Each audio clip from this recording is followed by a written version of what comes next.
अस्सलाम वालेकुम। मैं जमील फारूकी हूं। आप मुझे मेरे ऑफिशियल डिजिटल मीडिया पर देख रहे हैं। यूट्यूब पर देखना चाहें तो जमील फारूकी ऑफिशियल के नाम से, और अगर आप फेसबुक पर मेरी वीडियोस देखना चाहते हैं तो जमील फारूकी पॉडकास्ट यानी JFPC के नाम से पेज है, उसको फॉलो और लाइक कर सकते हैं। हमारा बदबूदार गला सड़ा निजाम, अगर आप करप्ट हैं, करप्शन में 20 साल तजर्बा रखते हैं, फाइलों को आपको पहिए लगाना आते हैं, ताकतवर हैं, पैसे वाले हैं, बासर हैं, दुनिया की बातों और उनके दबदबे में नहीं आते हैं, और आपको सिस्टम के अंदर से निकलना आता है, तो आप इत्मीनान रखिए, आप इस सिस्टम के अंदर ना सिर्फ तरक्की कर सकते हैं बल्कि अपना नाम रोशन कर सकते हैं। बहुत अच्छा नसीब हुआ तो कोई ओहदा या कुर्सी भी मिल सकती है। लेकिन अगर खुदा ना खास्ता आप ईमानदार हैं, आपको सच बोलना आता है, तो आपको सच की कीमत अदा करना भी आनी चाहिए। अगर आप राइट पे हैं तो आपको राइट की कीमत भी अदा करना आनी चाहिए।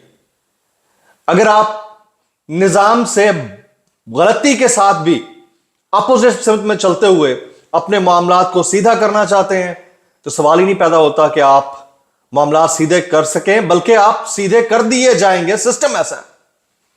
मैं कुछ एग्जाम्पल्स आपके सामने रखना चाह रहा हूं। हमारा जो जुडिशियल सिस्टम है, वैसे तो पर कटते हैं इस सिस्टम के ऊपर बात करते हुए, लेकिन क्योंकि है तो बात करना मजबूरी बन जाती है। हमारा जुडिशियल सिस्टम 100 साल तक केसेस पेंडिंग रहते हैं। 100 साल तक। मैं कोई हवा में तीर नहीं छोड़ रहा, आपके सामने एग्जाम्पल्स कोट करूंगा। आज से चंद दिन पहले लाहौर हाई कोर्ट ने एक फैसला सुनाया। यह 3 मरले जायदाद केस का फैसला था। सिर्फ 3 मरले की जायदाद का केस का फैसला। और फैसला जो है वो 44 साल बाद सुनाया गया। Can you imagine? 4 दिहाइयों के बाद दरख्वास्त गुजार जो खातून थी, मरहुमा खुर्शीद बेगम, ये जब इंतकाल कर गई, तो अब जो हालिया वहां पे जस्टिस साहब थे, उन्होंने उस दरखास्त को नाकाबिले समाअत करार देते हुए निपटा दिया।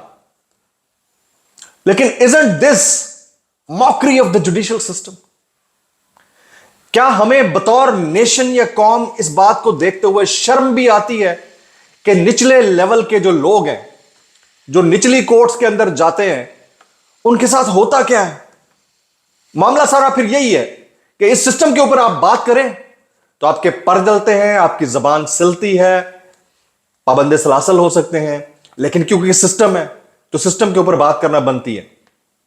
हमारा एक दोस्त था मुरीद अब्बास, उसका मर्डर हुआ कराची के अंदर। उनकी जो बेवा है वो खुद एक एंकर थी, एक इन्फ्लुएंशियल थी।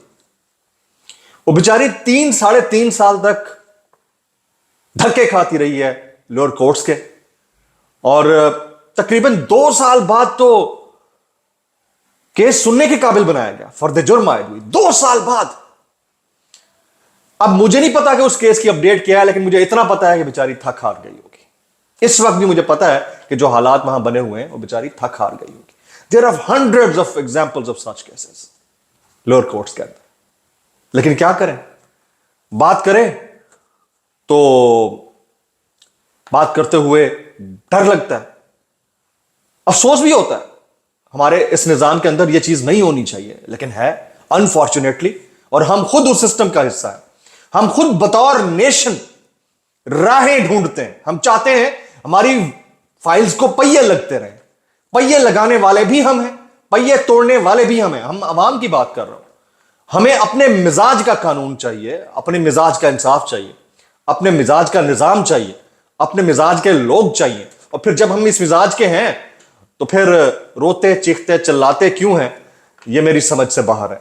इस तरह की और भी बहुत सारी एग्जाम्पल्स हैं जो कि हमारे बोसीदा, नाकारा, बदबूदार निजाम अदल और इंसाफ के ऊपर जोरदार तमाचा या जन्नाटेदार थप्पड़ है।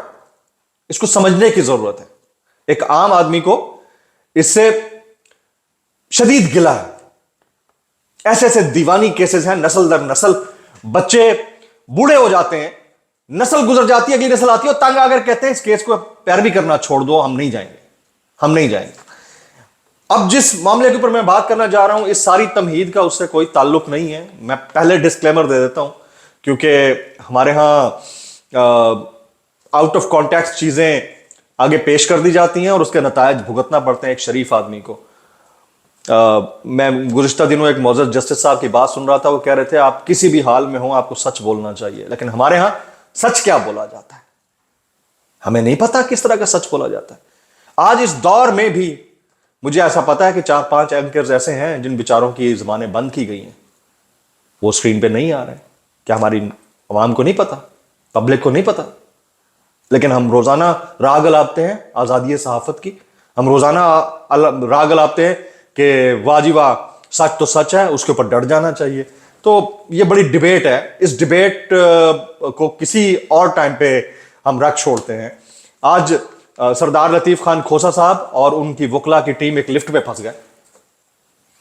अच्छा, ये जो केस की समाअत इस्लामाबाद हाई कोर्ट में होने थी, उसके बाद लिफ्ट में फंसे, 45 मिनट तक लिफ्ट में फंसे रहे, 45 मिनट तक, 45 मिनट तक अंदर से पानी मांगने की आवाजें आती रही हैं। उस अदालत के अंदर, यानी कि उस बिल्डिंग के अंदर बंद होने की सूरत में लिफ्ट को खोलने का हमला ही मौजूद नहीं, स्टैंड बाय कोई ऑपरेशंस मौजूद नहीं, स्टैंड बाय कोई जनरेटर मौजूद नहीं। अगर होगा भी तो नहीं काम कर रहा होगा, जाहिर है। अब इसको आप एक्सीडेंट कहिए, वकला तो कह रहे हैं ये उनकी जुबानी है कि ये कोई बाय डिजाइन एक्ट भी हो सकता है, ये वकला की बात है, मैं नहीं कर रहा। लेकिन आप इसको एक्सीडेंट ही समझ लीजिए तो ये हमारी अदालत की बिल्डिंग का हाल है।